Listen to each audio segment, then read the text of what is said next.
Selamat siang sahabat Jawa Timur, jumpa kembali bersama saya Tika Amsar dari Suara Sidoarjo sebagai radio host di program Jatim News Today. Breaking news update COVID-19 yang juga disiarkan serentak bersama Radio Jaringan Asosiasi Lembaga Penyiaran Publik Lokal Jawa Timur. Rangkuman kabar update penanganan COVID-19 untuk regional Jawa Timur segera sahabat simak dalam update COVID-19. Mengawali breaking news update COVID-19, Jatim News Today untuk edisi hari ini Rabu 7 April 2021, kita bergabung bersama Rizka Wulandari dari Suara Sidoarjo. Gus Mukhtar, Bupati Sidoarjo, jamin permudah izin ekspor bagi puluhan UKM naik kelas. Selengkapnya bersama Rizka, silakan. Sahabat, program UKM naik kelas yang digagas Bupati Sidoarjo Ahmad Mukhtar dan Wabub Subandi tahun ini bakal terrealisasi. Puluhan usaha kecil menengah diberikan pelatihan cara mengekspor produk agar bisa dipasarkan ke luar negeri. Sasarannya seperti negara di Timur Tengah. Produk yang diekspor diantaranya jenis makanan olahan, makanan khas Sidoarjo seperti sambal udang dan olahan ikan bandeng, serta hasil olahan kerajinan tangan. Gus Mukhtar mendorong kepada puluhan UKM naik kelas agar tahun ini produknya sudah terkirim diekspor ke luar negeri. Terkait dengan segala proses perizinannya, Gus Mukhtar menjamin akan memberikan kemudahan dan pendampingan sampai tuntas. Total ada 50 UKM naik kelas yang sudah siap mengirimkan produknya ke luar negeri. Dari jumlah tersebut, 20 diantaranya sudah lolos izin dan sisanya masih dalam proses. Saya Rizka Wulandari dari Suara Sidoarjo melaporkan untuk Jatim News Today. Terima kasih Rizka. Dan sahabat Jawa Timur, kita bergabung bersama Risma Erina dari Persada FM. Ciptakan kedisiplinan, Bupati Blitar launching Satgas Cilik Prokes COVID-19 di sektor pendidikan. Selengkapnya silakan Risma. Ya, baik Atika dan juga sahabat Jawa Timur, Bupati Blitar ini Syarifah ini melaunching satuan tugas atau Satgas Cilik Protokol Kesehatan COVID-19 bagi sektor pendidikan di Pendopo Ronggo Hadinegoro pada Selasa kemarin. Hal ini dilakukan untuk menciptakan kedisiplinan protokol kesehatan di lingkungan sekolah. Salah satu tujuan utama diluncurkannya Satgas Cilik di jenjang TK, SD, SMP di Kabupaten Blitar ini adalah untuk mengawasi penerapan protokol kesehatan para peserta didik saat mengikuti pembelajaran tatap muka atau PTM yang sedang berlangsung di sekolah. Mengingat PTM ini melibatkan banyak orang sehingga perlu diwaspadai. Menurut Rini, apabila konsep ini diterapkan di seluruh lembaga pendidikan di wilayah Kabupaten Blitar, maka jalannya proses kegiatan belajar mengajar di sekolah ini bisa berjalan lancar dan upaya pengendalian laju COVID ini juga bisa berjalan optimal. Rini juga menghimbau kepada setiap kepala sekolah agar bergerak cepat dalam menindaklanjuti hal ini sehingga ke depannya resiko munculnya klaster baru di instansi pendidikan ini bisa diminimalisir. Demikian, saya Risma Erina dari LPPL Radio Persada FM Kabupaten Blitar melaporkan untuk Jatim News Today. Terima kasih Risma. Sahabat Jawa Timur, kita bergabung juga bersama Afik Rahardian dari Mahardika FM Kota Blitar. Agar ibadah Ramadan di tengah pandemi berjalan lancar, Camat Sukorejo Kota Blitar jalin sinergi bersama Satgas COVID-19 Kecamatan, Kelurahan hingga tokoh agama. Selengkapnya silakan Afik. Sobat, menjelang bulan suci Ramadan, Camat Sukorejo mempersiapkan beberapa aturan agar ibadah di bulan Ramadan bisa berjalan lancar meski di tengah pandemi COVID-19.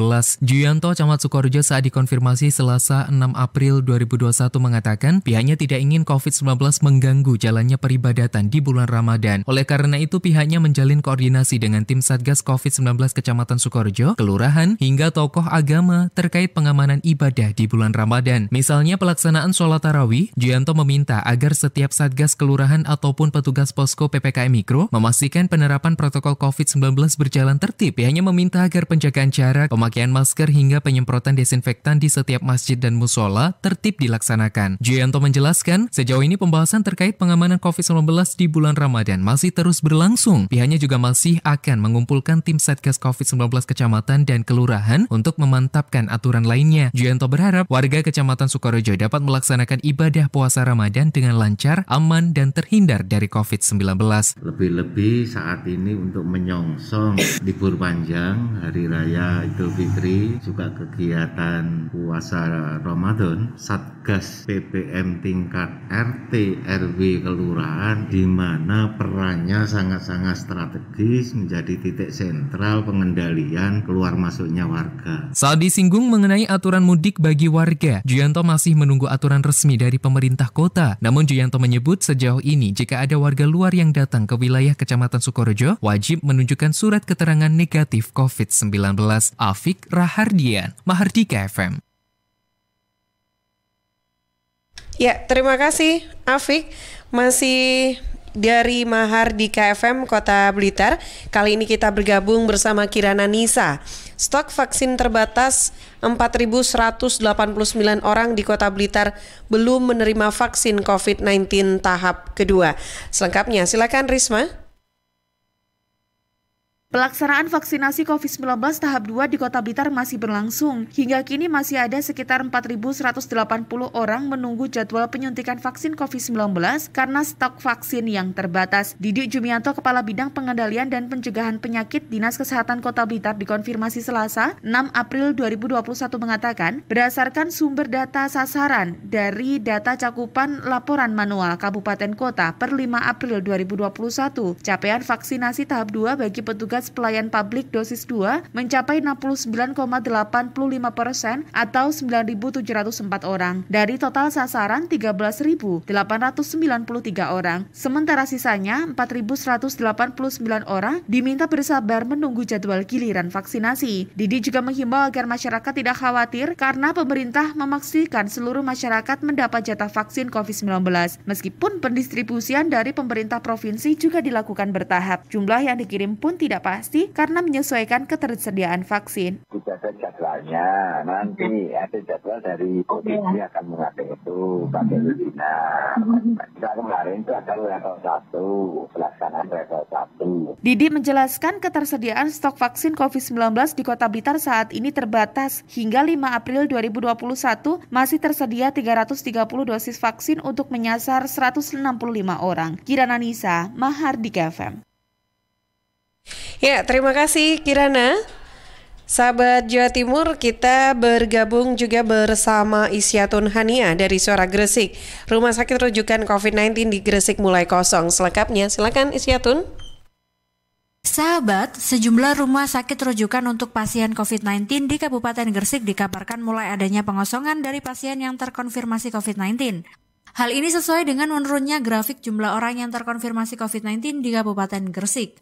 Dr. Ghazali, Kepala Dinas Kesehatan Kabupaten Gresik bilang bahwa hal ini dapat terjadi dikarenakan adanya kepatuhan masyarakat dalam menjalankan protokol kesehatan dan dibarengi dengan program vaksinasi yang disediakan oleh pemerintah Kabupaten Gresik. Sebagai informasi sahabat, bahwa saat ini Kabupaten Gresik tercatat dalam zona kuning penyebaran COVID-19, dan secara akumulasi, total kasus terkonfirmasi positif berada di angka 59 orang dari 5.425 orang. 5.015 orang telah dinyatakan sembuh, sedangkan 351 orang lainnya telah dinyatakan meninggal dunia. Saya Isyatun Hania dari Suara Gresik melaporkan untuk Jatim News Today. Terima kasih Isyatun dan sahabat Jawa Timur. Kita bergabung juga bersama Kiki Desilia dari Suara Madiun. Wali Kota Madiun uji coba PTM di masa pandemi dengan konsep outdoor learning. Selengkapnya silakan Kiki. Uji coba pembelajaran tatap muka atau PTM berkonsep outdoor learning di Kota Madiun dimulai. Sejumlah pelajar dari 14 sekolah menengah pertama atau SMP di Kota Pendekar serentak melaksanakan kegiatan belajar mengajar atau KBM dengan konsep baru di masa pandemi ini. Bukan hanya di satu tempat, namun terbagi di 14 titik taman yang bisa digunakan untuk pembelajaran di luar kelas tersebut. Biarpun serentak, tidak semua pelajar masuk. Pelajar yang mengikuti PTM berkonsep outdoor learning ini sengaja diberlakukan sistem shift. Dan PTM ini pun maksimal hanya dilakukan 3 hari dalam sepekan. Selebihnya masih berkonsep daring. Kendati begitu, keceriaan tampak di raut muka peserta didik dan guru. Maklum, kejenuhan menyelimuti peserta didik lantaran pembelajaran daring yang sudah berjalan 1 tahun terakhir. Outdoor learning, menurut Wali Kota, juga sekaligus evaluasi penerapan protokol kesehatan kepada anak. Pengawasan dilakukan secara ketat. Peserta didik yang diketahui melanggar protokol kesehatan bakal dieliminasi. Pelajar tersebut tidak diperbolehkan mengikuti kegiatan PTM Outdoor Learning ke depannya. Pasalnya, konsep PTM Outdoor Learning juga sekaligus pembelajaran protokol kesehatan. Kiki Desilia, Suara Madiun. Terima kasih Kiki, informasi yang disampaikan oleh Kiki Desilia. Sahabat, sebagai informasi terakhir yang bisa kami updatekan untuk Anda di Jatim News Today, Breaking News Update COVID-19 edisi hari ini bisa Anda ikuti kembali setiap Senin sampai Sabtu jam 11:05 waktu Indonesia Barat yang disiarkan serentak bersama Radio Jaringan Asosiasi Lembaga Penyiaran Publik Lokal Jawa Timur. Saya Tika Amsar dari Suara Sidoarjo sebagai radio host, pamit dulu undur diri. Sampai jumpa lagi. Selamat siang. Perkembangan penanganan COVID-19 untuk wilayah regional Jawa Timur sudah sahabat simak dalam Update COVID-19. Update COVID-19 bisa sahabat simak Senin sampai Sabtu jam 11 siang. Persembahan dari Asosiasi Lembaga Penyiaran Publik Lokal Jawa Timur.